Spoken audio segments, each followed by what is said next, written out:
of Route 1 in Richmond. Still delays after a multi-vehicle wreck of 2.5-mile backup at that spot. I-95 North, mile marker 76. Support for Radio IQ is provided by PR Sturgill Fine Jewelers, offering antique and estate jewelry repair, restoration, sales, and purchases since 1965. Locations in Radford and Wytheville. Online at prsturgills.com. And by Mark Nelson and Virginia Wills Trusts and Estates, a Charlottesville law firm with a focus on estate planning, estate administration, and probate. More information at vawills.com. Still a backup, too, on I-81 South, just south of Stanton after a tractor-trailer wreck. South right, shoulders closed, 2-mile backup at mile marker 217 at that spot in Augusta County. Roanoke has 70 degrees, Charlottesville 69, Fredericksburg and Richmond 73 degrees. Decent chance for showers and storms today. Highs in the upper 70s to mid-80s. When clean technology means mining the bottom of the ocean. Marketplace Morning Report is supported by Amazon Business, helping provide a smarter, easier way to get the supplies businesses need to thrive. Amazon Business, your partner for smart business buying. I'm David Brancaccio. New York General has its annual shareholder meeting tomorrow. One item up for discussion, whether the automakers should take a stand on the use of metals mined from the floor of the sea. Tesla faces the same question at its shareholder meeting later this month. Under the Sea holds a lot of potential to extract metals needed for electric vehicles and the clean energy transition, but there are many unanswered environmental questions. Companies are under pressure from some shareholders to follow strict environmental, social, and governance principles, that is to say, ESG. Marketplace's Daniel Ackerman reports. Car makers are facing more and more scrutiny about where the metals they use are coming from. Gerard Barron, CEO of the metals company, says he has one solution. Here we are with an alternative supply, 1,000 miles from the nearest living human, 4,000 meters below sea. His firm is looking to collect millions of tons of cobalt and nickel ore from the bottom of the Pacific Ocean, far from any rainforests or drinking water, and then sell that metal to car companies. But this type of extraction has never been done at commercial scale. Andy Whitmore with the nonprofit Deep Sea Mining Campaign says it could permanently damage ocean habitat. Deep sea mining is an industry that has a large number of potential risks. Some of those are reputational risks. Reputational risks that some car makers don't want to take on. BMW, Volvo, and Volkswagen have all said they won't use ocean-mined metals. GM's board of directors says there's no need to take a stand because the company is not currently using those metals. I'm Daniel Ackerman for Marketplace. Markets, S&P futures are up 0.3%. NASDAQ futures are up 0.5%. Dow futures are little changed. And now moving from investment to sports, shares of the retailer GameStop are up about 75% in pre-market trading now as people with stock trading apps hit buy orders after seeing their guru, a meme stock guy named Keith Gill, posting a picture of a screen that appears to show he holds a $116 million position in the stock. Another memer, the theater chain AMC, is up 25% pre-market now. This is driven by individual investors who think there's safety in numbers when making highly risky bets in the market. Marketplace Morning Report is supported by Progressive Insurance. Progressive is currently looking for individuals in a variety of career fields who are interested in building a career and joining an inclusive and unique culture. More information, including application, at progressive.com/careers. And by UKG. UKG is a partner that delivers HR, pay, time, and culture solutions designed to help build a great workplace for everyone. UKG, our purpose is people. Now to coverage this week looking at cities adapting for the future of how we work and live. A catalyst for many of these changes was the pandemic and the rise of remote work, but many were also long in the making. In Detroit, this includes the shift toward electrification we were just exploring, as well as automation in the car and truck industry. In Detroit, this shift has meant evolving to attract new workers with new skills. Marketplace's Nova Safo begins our series today with a visit to a gleaming example of that evolution, Detroit's once scary and abandoned train station, which has been brought back to life by the Ford Motor Company as a new center for tech innovation. Outside the towering Michigan Central Station, landscapers are putting the finishing touches on a lush green campus, adding rows of trees. Their foreman is Drew Buell. I've been told by the architects that Ford wanted something that looked like it'd been here. So it didn't look like a new landscape. That's why everything is kind of a bigger scale and planted close. A bigger scale, that's a theme for this station, restored to its original 1910s Beaux Arts architectural grandeur, draped in limestone, adorned with marble floors, terrazzo walls, grand columns and arches, and detailed carvings. Its rebirth will be complete this Thursday with an official reopening party for the public. This space was men's waiting room. So I mentioned that Josh Seierfman is giving us a tour. He's CEO of a Ford subsidiary called Michigan Central. It will operate the station, turning it into what's hoped to be a high-tech mobility hub. this space you're in, the Grand Hall, has to be one of the most glorious spaces literally anywhere in the country. You know, the building has so many stories. Glorious now. From the 1980s until 5 years ago, the train station sat empty and deteriorating. Ford's subsidiary reportedly spent nearly $1 billion renovating it, hoping its history, beauty, and proximity to Detroit's big three automakers would entice high-tech startups to locate there. The point of innovating, the point of breaking new ground, advancing new ideas never disappeared. And I think the point of all this being where you are now at Michigan Central is to create a world-leading center point of that. Directly across from the renovated train station, there's a proof of concept. Detroit's old book depository building, also abandoned for decades, also restored. It reopened last year and houses an incubator of about 100 high-tech mobility startups, such as Espy. Its CEO is Ron Butler. I'm a former Detroit firefighter, as well as a public school teacher. Butler sits in an office surrounded by gadgets, tools, and prototypes. It's intelligent thinking blankets. Just not too intelligent, I hope. Well, we do fold in some AI. All right.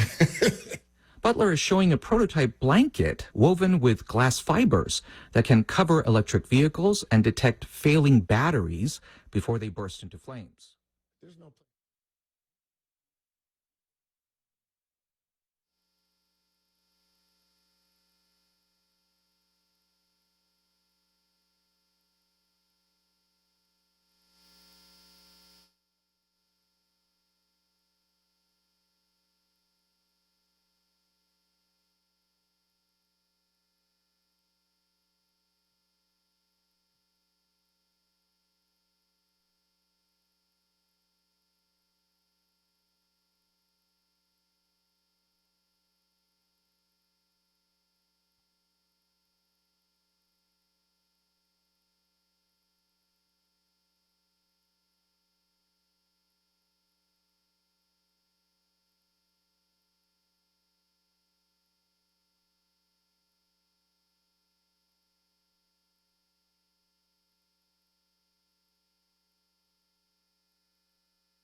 The 9 a.m. City Council meeting for June the 3rd, 2024 is hereby called to order, and I'll ask our Deputy Clerk, Ms. Cecilia Webb, to please call the roll.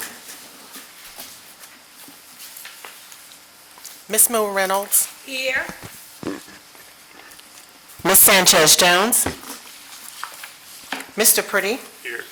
Vice Mayor Cobb. Here. Ms. White Boyd. Here. Mr. Volleson. Here. Mayor Lee. Here. And the quorum is present. It must be noted that Ms. Sanchez Jones is out of the country. She's visiting France on a trip from cities. All right, let me first say that council meetings will be televised live and replayed on RVTV Channel 3 on Thursdays at 7 o'clock p.m. and Saturdays from 10 a.m. to 5 o'clock p.m. and video streamed through Facebook Live at facebook.com/RoanokeVA. And council meetings are offered with closed captioning for the hard of hearing. Are we not on the video today? Yes, we are. I guess not. I don't see them on. We don't see us.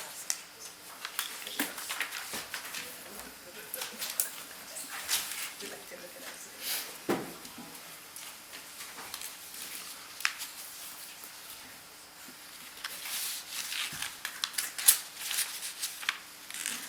There we go. Oh, there we go. Okay.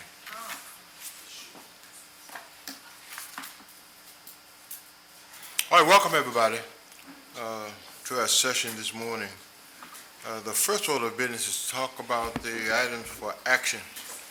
A communication from the mayor's office requesting that council convene in a closed meeting to discuss the appointment of 3 trustees to serve on the Roanoke City School Board for a 3-year term, each commencing July 1st, 2024, and ending June 30th, 2027, pursuant to Section 2.2-3711 Code of Virginia as amended. I need a motion. So moved. Second. All right, Madam Clerk, please call the roll. Ms. Moon Reynolds. Aye. Mr. Pretty. Aye. Vice Mayor Cobb. Aye. Ms. White Boyd. Aye. Mr. Volleson. Aye. Mayor Lee. Aye. Thank you. All right, there's a communication from Council Member Trish White Boyd, who's the chair of the City Council Personnel Committee, requesting that council convene in a closed meeting to discuss a personnel matter pursuant to Section 2.2-3711 Code of Virginia as amended. I need a motion. So moved. Second. All right. Madam Clerk, please call the roll. Ms. Moon Reynolds. Aye. Mr. Pretty. Aye. Vice Mayor Cobb. Aye. Ms. White Boyd. Aye. Mr. Volleson. Aye. Mayor Lee. Aye, and thank you. All right, there is a communication from the city manager requesting a closed meeting to discuss a potential economic development project in the northwest area of the city, where discussion in an open meeting would adversely affect the bargaining position or negotiating strategy of the public body pursuant to Section 2.2-3711 Code of Virginia as amended. I need a motion. So moved. Second. All right, Madam Clerk, please call the roll. Ms. Moon Reynolds. Aye. Mr. Pretty. Aye. Vice Mayor Cobb. Aye. Ms. White Boyd. Aye. Mr. Volleson. Aye. Mayor Lee. Aye. Thank you. All right. Are there any items on the 2 p.m. council docket requiring any discussion, clarification, addition, deletions? All right. Any topics for by the mayor and members of council 5 minutes that's not here, that are not listed here? All right, hearing none, we'll go right into our briefings, and I'm pleased to recognize the city manager to introduce a briefing, first briefing this morning. Thank you, Mayor and Council. We have one briefing today, and just by way of introduction, you all will recall that back in 2020, we established with the partners that you see actually on the screen the Roanoke Financial Empowerment Center, and we've periodically provided you here at the council chambers or in written form updates along the way. And it's been a little while since we've done that, so I asked Brandon, who actually leads our efforts with this, to give you kind of a quick refresher on what the FEC is, what it's intended to accomplish, and some of the outcomes that have occurred over the last 4 years associated with it. So, Brandon?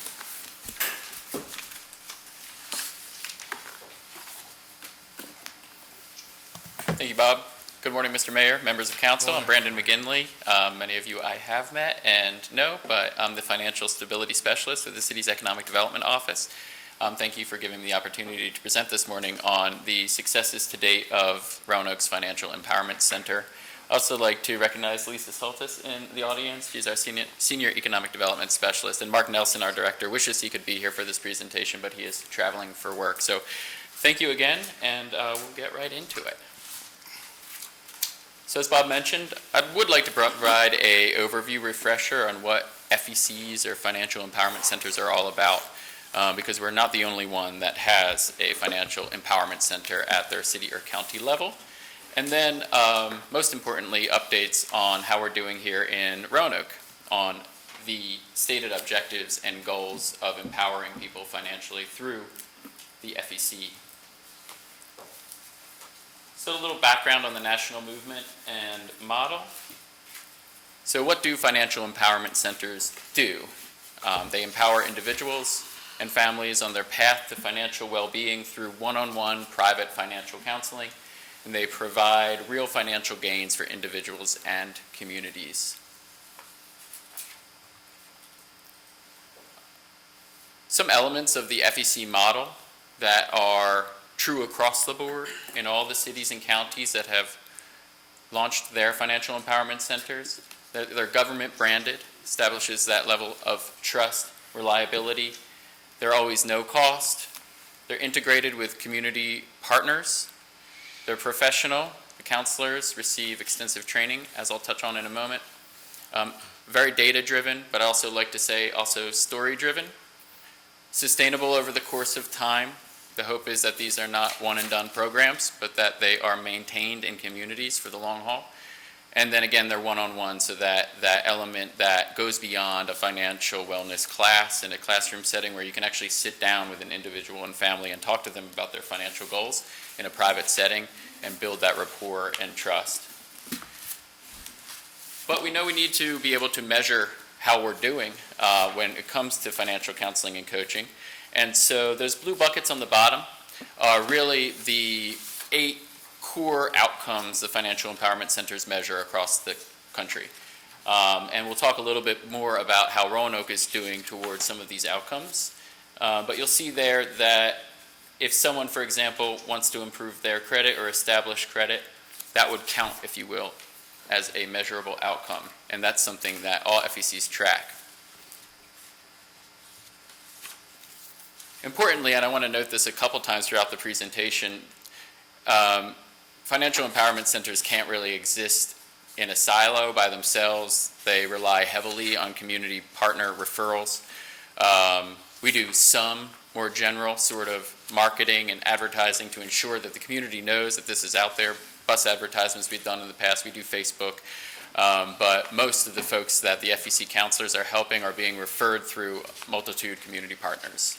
And so these are the types of organizations that FECs partner with in order to get those referrals. But importantly, counselors are also trained on what those types of organizations provide.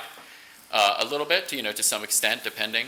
But they should have a good sense of where people can go beyond the Financial Empowerment Center to get other supports and services.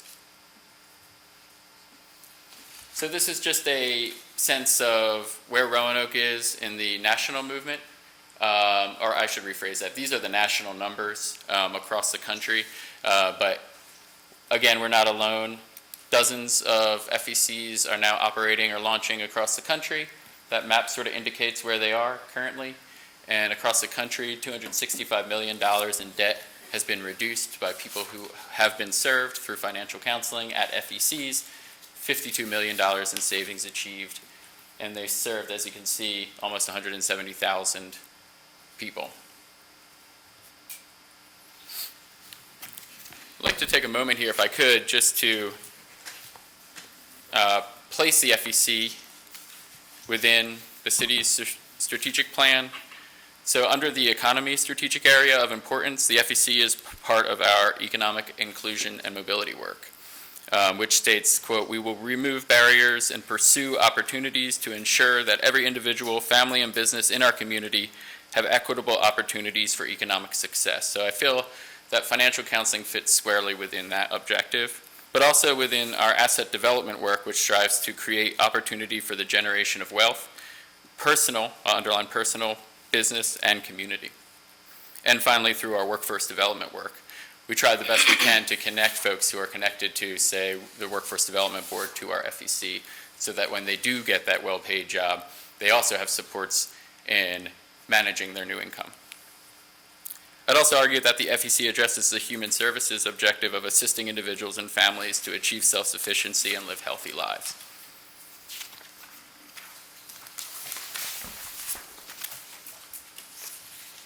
All right, so we launched, as Bob mentioned, in the summer of 2020. There's an image from our ribbon cutting, which we did do virtually, and that is the FEC manager at the time and 2 counselors. We became the 20th FEC operating nationally. I believe now between 30 and 40 are out there. These are our current financial counselors and the Financial Empowerment Center manager through our partnership with Freedom First Enterprises. Just gives you a quick sense of what these counselors know, but beyond what they know, how they are able to find that point of compassion with people, that they're able to build that rapport. They get training beyond just the technical matters of financial wellness and well-being and budgeting and when to refer people for things like maybe bankruptcy or legal services and that sort of thing. They're also well equipped to talk people through their goals and help them in what are always often stressful financial times. So here in the Roanoke Valley, we've served, it says nearly 1,600 clients served. That was between the time of this presentation and this morning. It's now over 1,600 clients served, and more than 4,500 financial counseling sessions have been held with these individuals. This just shows how many people have come back for more than one financial counseling session. The reason I highlight this is just because that's important.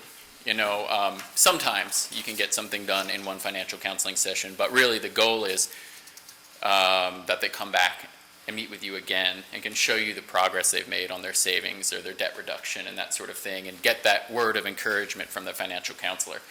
So it's about 2 out of 3 clients that have held more than one financial counseling session. And as you can see here, some have come back many, many, many times to meet with their counselor. I wanted to provide you all some demographics of the clients that have been served through the FEC, and that's in the presentation. I don't think I'll spend a lot of time on each slide, but it's more just a way for you all to sort of see who is being served by the Financial Empowerment Center to date, or who has been served. I don't personally have a lot of takeaways from any of the demographics, but except for to say it looks like predominantly working age population being served, which is not to say they haven't served older people as well. These are race and ethnicity breakdowns, about 40% Black African American, about 37% white individuals, and you can see the other breakdowns there too. In terms of gender, about 60% female, some not reported, about 25% male. So predominantly female served. They also collect the housing situation of their clients. So we'll see that most of the clients we're serving are renters. But I want to note here that many, here at least anecdotally from the counselors, that many folks that they serve are aspiring homeowners. And so one of the things that financial counseling can do is set you up for success in purchasing your first home. And they have had those stories across the service period to date. They also serve, you'll see here, a portion of homeless individuals people who live in shelters. I think that number is a note of the strong relationship the FEC has built with the rescue mission. They have had really great success in working with rescue mission patrons over the course of time as well. This looks at the household income of clients being served. Again, the program is geared towards low to moderate income households, but there's no limit on how much you can earn to get this service. And so lots of people across the income spectrum sometimes struggle financially and can use support. Some big outcomes. The big shining star is our debt reduction outcome here locally, I think. It's the off-cited figure that we like to give just to show the true impact of financial counseling in this model. They can show how much debt people have reduced over the course of their financial counseling relationship with the FEC. And at this time, we continued to hit milestones over the course of time, which you can see there in the images. And now the FEC counselors have helped folks to reduce over $2.5 million in non-mortgage debt, I could stress. But like I mentioned in the beginning, it's one thing to share the impact through numbers and the data that the FEC system is able to track, but also wanted to share some stories and testimonials from clients who have had a counseling relationship. This person says, working with our counselor has made us think differently about our long-term goals and want us to become more financially stable. We've now established money and savings, increased our credit score, and have been able to buy a home. And we close on our new home on June 28th. So that was at some point during the last 4 years. So that was a really good, exciting story.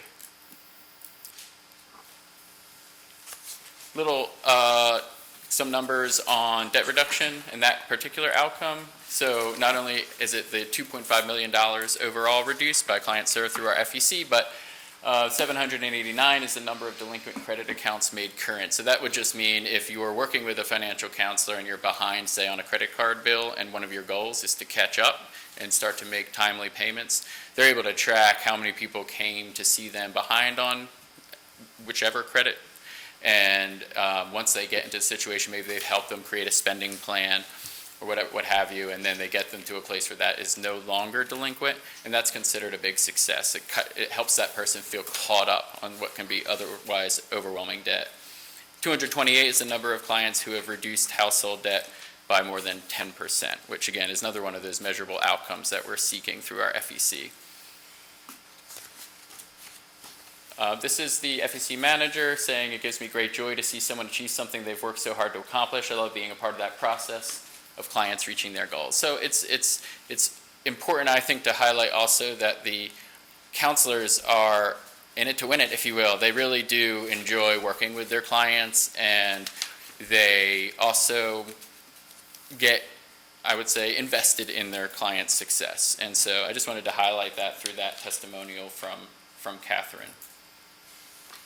In terms of our local credit score outcomes, that some of them that we measure, 198 is the number of clients who have increased their credit score by at least 35 points, and 45 is the number of clients who have established credit.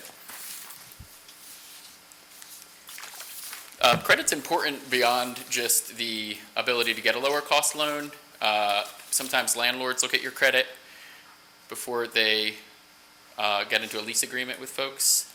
Sometimes jobs will look at your credit as well before they employ you. So we know that having better credit is good in a number of ways for people, and that's just another thing that FEC counselors are there to help you accomplish. I'm not going to read this entire testimonial word for word, but I did want to give you a sense of some of the other ways in which the FEC has helped. Pay down on credit cards, connected to other resources. This family got connected to Medicaid, which I think they expressed they didn't realize that they would qualify for. I think that's important to note that while this program is here to help people towards self-sufficiency, the FEC counselors are also fairly well versed in the other supports, like I mentioned before, that are out there, and they can help you get connected to things that you qualify for, which can be a major savings, such as public service programs. We look at whether or not someone's being able to save at least 1 week of their own income or more, and that's happened 56 times through the course of this program. And I wanted to mention, because I don't think it's on this slide, overall throughout the service area, we've helped people increase their savings by $385,000 cumulatively. Araceli is a senior Financial Empowerment Center counselor. She's been there the entire time, and she is here giving her testimonial as to why the program matters to her and why she enjoys the work. Araceli is also our Spanish-speaking counselor. The FEC can provide translation and interpretation in Spanish with Araceli, but also in 60-plus other languages through a language line type service. 270 is the number of checking or savings accounts that have been opened by clients working with FEC counselors. The CFE fund estimates that on average, folks can send over the course of a lifetime $40,000 on unnecessary fees like check cashing and other things if you remain unbanked. So one of the driving forces of financial empowerment centers is just to help folks establish that banking or credit union relationship with whichever bank or credit union they choose across the community, to get them through the door and then build that banking relationship, which can also help you to save. Another testimonial from an FEC client just to speak to all the different ways in which they have been served.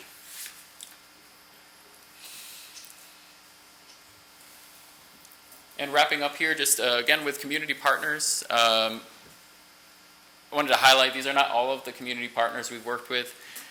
Going back to even before I was hired, the city convened a number of community partners around a table multiple times to help to envision what a financial empowerment center in Roanoke really looks like. And they've continued to support us throughout in various ways, including beyond just providing referrals of their clients to receive the financial counseling, but it just in so many different ways. It's been a pleasure to work with all these different organizations and many more. This is a quote from the rescue mission. Just wanted to say, they said, the rescue mission has provided emergency services since its start to address the short-term needs of our guests, but with the FEC, we're able to help them build a solid foundation for life outside the rescue mission. So I think that's an important way to think about how the FEC is there to help people beyond their crisis moment. And this is from the Housing Authority. I think you all should have received a letter from the Housing Authority expressing their support for the partnership as well ahead of this meeting, but this is a quote from them. We have been able to establish a Roanoke Financial Empowerment Center office at the Envision Center. That got going, I think, last fall, and that's been a really positive way to not only serve more folks that the Envision Center serves, but also to put the face of the FEC out there in the community, get to know the other partners that are in that center and work together with them and their shared goals. Before ending though, and of course, questions of course, I just wanted to thank Council for your continued support for the Financial Empowerment Center and for your vision and seeing how financial empowerment work fits squarely within the work of local government.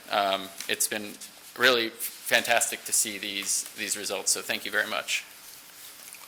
Thank you. Let me just say that being a part of when Bob talked about this and we brought it up, being a part of the development of it, the discussions when we were talking about that and how it would go, and I'm very pleased. I've had an opportunity to speak at a couple of the meetings at the Envision Center with citizens that are coming out to do that. And I'm so pleased to hear these numbers. And I think it's going to get better because I was in a meeting in Washington a couple of weeks ago, and the Vice President shared with me that the current administration was focused on eliminating medical debt from scores. Mm-hmm. And a lot of debt, and people's scores are so tough because they can't pay medical bills. Mm-hmm. And I think that's going to be moved out, and with that, I think scores are going to be a little better. Yeah. But I've been very pleased with the focus, your work and your group work, and being there and talking to folks a couple of times. It's been, I've been very pleased and impressed with it, and thank you for your service, and thank you, Bob, initially for what we're doing. Some skepticism at first with people buy into this. Sometimes we've had comments about, well, people are afraid to check in on certain things and income taxes and all kinds of things that are out there, but we stayed the course. So I'm pleased that we were committed to doing this, and and thank you for your work and your group's work in all of this. So, You're welcome, Mayor. Thank you. all right, I saw Mr. Bolson hands first, then I'll come to you. Thank you, Brandon, for that presentation. And I really love what you're doing with the Financial Empowerment Center. Just one question or one thing to think about. When you're going through the demographics, you noted that about 60% are females, and I'd be interested to know what percentage of those are head of household females, and how many of those folks are head of household that are the main financial person for their home. Good question. I don't know the answer off the top, but I've wrote it down. And I don't know for certain if that's something we could get. If we can, and we can share it. But the Financial Empowerment Center system that they use, if you will, is really fairly sophisticated in what it can pull data-wise. So those types of questions often can be answered. If I don't have the answer off the top of my head, it's often something we can kind of look into and build a report based on. So I can ask about that. Thank you. Thank you. You're welcome. Ms. Moon Reynolds. Thank you. What Councilmember Velazquez just asked about the demographics, I can't read the small print, but the smallest one you have on page 17, I'm trying to see what that demographic housing situation is. This the last one on your page 17. Yeah, I can look it up. Sorry for the smaller type. Oh, prefer not to answer. Okay. Oh, thank you for that. Okay, Yeah. thank Yeah. you. I apologize if it wasn't completely that's legible. all right. You said it was 16, I got messed up my sheets here, 1,600 clients served, and of those with the debt reduction, the outcome was over a little less than half, which was 789, and I'm reading that on page 21. And is the 228 number of clients who have reduced, is that part of the 789? That would be separate from the 789. Separate, okay, so it's just Yeah. part of the 1,600. That's right. And I'll also note that that's a really good question. So for example, some people come in and their one goal is around improving their credit score. And that might relate to debt reduction in some cases, it might not. Some people might come in and say, I really want to just save money. Right. So what the counselors do is over the course of 1-2 sessions, get a sense of what are your focus areas. And so then someone's like, I really need to work on debt. They'll be put on or work on what's called a debt service plan. And so that's saying that 789 times where a delinquent account has been made current. So that could be one person with 3 delinquent accounts that were made current, for example. Okay, but it doesn't spread to the 1,600 as clients. Yeah, that's right. And with those that you're mentioning, when they get the financial counseling, is that to work with the creditors to help reduce their debt, to increase their credit scores? Yeah, so that's one way, certainly. One of the aspects of financial counseling is to empower people to feel comfortable calling their creditors and working with them, asking them about any sort of assistance programs that they might have or might be willing to provide. In some cases, the counselors have helped with those phone calls and those interactions with creditors. So yes, in some cases, it's that working with your Financial Empowerment Center counselor, your creditor, and yourself all together on figuring out something that might work with you so that you're more able to make those timely payments. I recall under Chris Morrow, when he was here, he had started, I don't know if this is part of it, whereby, because my stepdaughter was the first to start working with financial empowerment with United Way in getting I guess, citizens to look at opening up checking accounts, savings accounts, establishing credit. Yes. And I guess I'm just trying to see if this is where this came from. In a sense. okay. So Bank on Roanoke Valley has, Yeah. which might be the program you're thinking That's of. it, yes. Yeah, so I also Yes. coordinate that program now, but that was with okay. United Way since it launched in Right. 2014. So that program's about 10 years old, and it's still up and running. Through Bank on Roanoke Valley is where, so we saw that people who were receiving services through Bank on Roanoke Valley were desirous, if you will, of that more one-on-one attention. Often through Bank on Roanoke Valley, we offer classes in that setting, which is great fun and really works, and people do enjoy it. But the FEC, part of the reason for its impetus was feedback that, we could really use that one-on-one financial counseling. And so, yes, Bank on Roanoke Valley is up and running and going strong, and its main purpose, if you will, at this point is trying to promote safe, affordable checking and banking accounts, and then also providing financial wellness classes. So does it work in partnership with you, with the financial Yes, I would Okay. say, yeah, they're kind of part and parcel of each other. For example, if I put on a new Bank on Wellness class through Bank on Roanoke Valley, which is one of our flagship programs, I'll always make a point to say, hey, everyone in this class, Roanoke has a financial empowerment center, so if you feel like you're getting a lot out of this but want to speak to a counselor, and in fact now our Bank on classes are being held often at the Envision Center, so I can say the FEC is right across the road.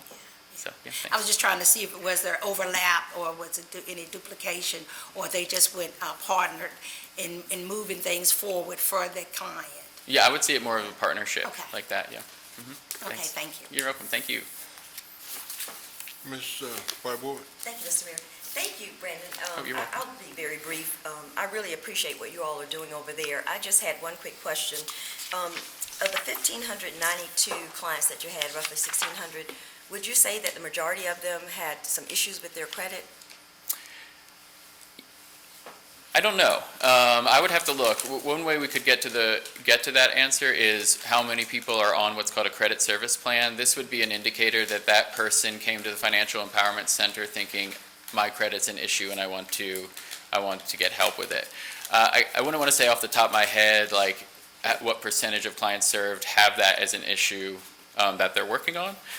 Though I think on our credit outcomes slide, you can, so it says 198 clients have yeah, that's improved their where I credit by was- 35 or more. Right. And so, yeah, it would be interesting to look at how many people are on a credit plan, meaning that's what they're working on, and then of those, how many have been able to improve it by 35 points or more. Yeah, I'd be curious to know what that number is, because I know from, when you're talking about people who are looking, to buy a home or any kind of credit, their score becomes a factor, especially in certain income ranges.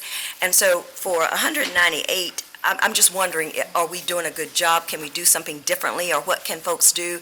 Because, 1592 and 198, there's a big difference there. So I'm just wondering the number of people who are actually having some issues or concerns with their credit. So I don't Yes. know how challenging that would be to try to quantify that, or, give us some sort of calculation. But if it's not too difficult, maybe, excuse me, the next time that you all come before us, maybe we could have an idea, because we would certainly want to, like the mayor said, those are things that are really important for purchasing a home. And I think a lot of people want to start with their increase in their credit scores. And I would think that a lot of people that you're counseling may have issues with their credit score. So it might not be that difficult to find that number out for us. Yes, I think I might be able to actually find Okay. that more clear. And I can also get some feedback from the counselors as well, and from the manager, if what are the main challenge areas for folks who have that as a goal but might not be able to get over that finish line. And we can start to look at strategies for Exactly. making sure that closer to 100% of those folks are reaching that goal over the course of time. So, yeah, I'm curious That's about exactly where I was going with Yeah, that. Thank yeah. you. You're welcome. Thank you. Good question. Vice Mayor? Thanks, Brandon. You're welcome. I have kind of a bigger picture question. Early on, you had a locator map of where the financial empowerment centers are nationally. Yeah. I'm curious, one question is, how closely, or maybe this is one of the criteria, how closely are these locators or these locations related to poverty rates, like higher poverty rates? Because I know in Roanoke we had close to 20% adult poverty rate, closer to 30% children. I saw a figure, I think this last year, that the adult rate was down to closer to 15%, which is good. But I'm curious if how much consideration that's given in terms of locating the financial empowerment centers. It makes sense to me, but I was just curious if that's one of the criteria. I don't recall that being a question on our grant application necessarily, but I could be wrong about that. You're right, it makes perfect sense. So without speaking too much for the grant or the CFE fund, what I do know is that they have certain criteria around things like population. When they fund these programs, I believe you have to be in a locality of 50,000 or more. There is likely questions about poverty rate, but I don't know if it's a factor, like if they had to choose between two cities to help start up by FEC, if one would get more consideration than the other based on poverty rate. I just don't know the answer to that question. Well, and the second's really a follow-up. Thank you for that. And that is, I think it would be important to look at, in some capacity, what role the Financial Empowerment Center plays in helping reduce our poverty rate locally. Because I know it plays a role. Just making that connection might be helpful too. The last question I had was just related to sessions. It's my understanding that clients can attend as many sessions as they need to. That's right. Is that right? Yes. Yeah, pretty much, as long as the counselor has openings on their calendar, you can go online and schedule an appointment. Often once the counselor has met you and you have established that relationship, you might set up a new appointment through email or phone or whatever. But yes, you can have as many sessions. There's no cap on number of sessions that you can have as any particular person, yeah. Okay, thank you. You're welcome. Great questions. Thank you. Thank you. Randy. You're welcome. Appreciate Thank you all very much. Okay. All right, Madam Clerk, we're going to go in recess for a closed meeting, all right? Council will stand in recess until our 2 p.m. Second session today at 2 p.m. And thank you. We'll see everybody at 2 o'clock.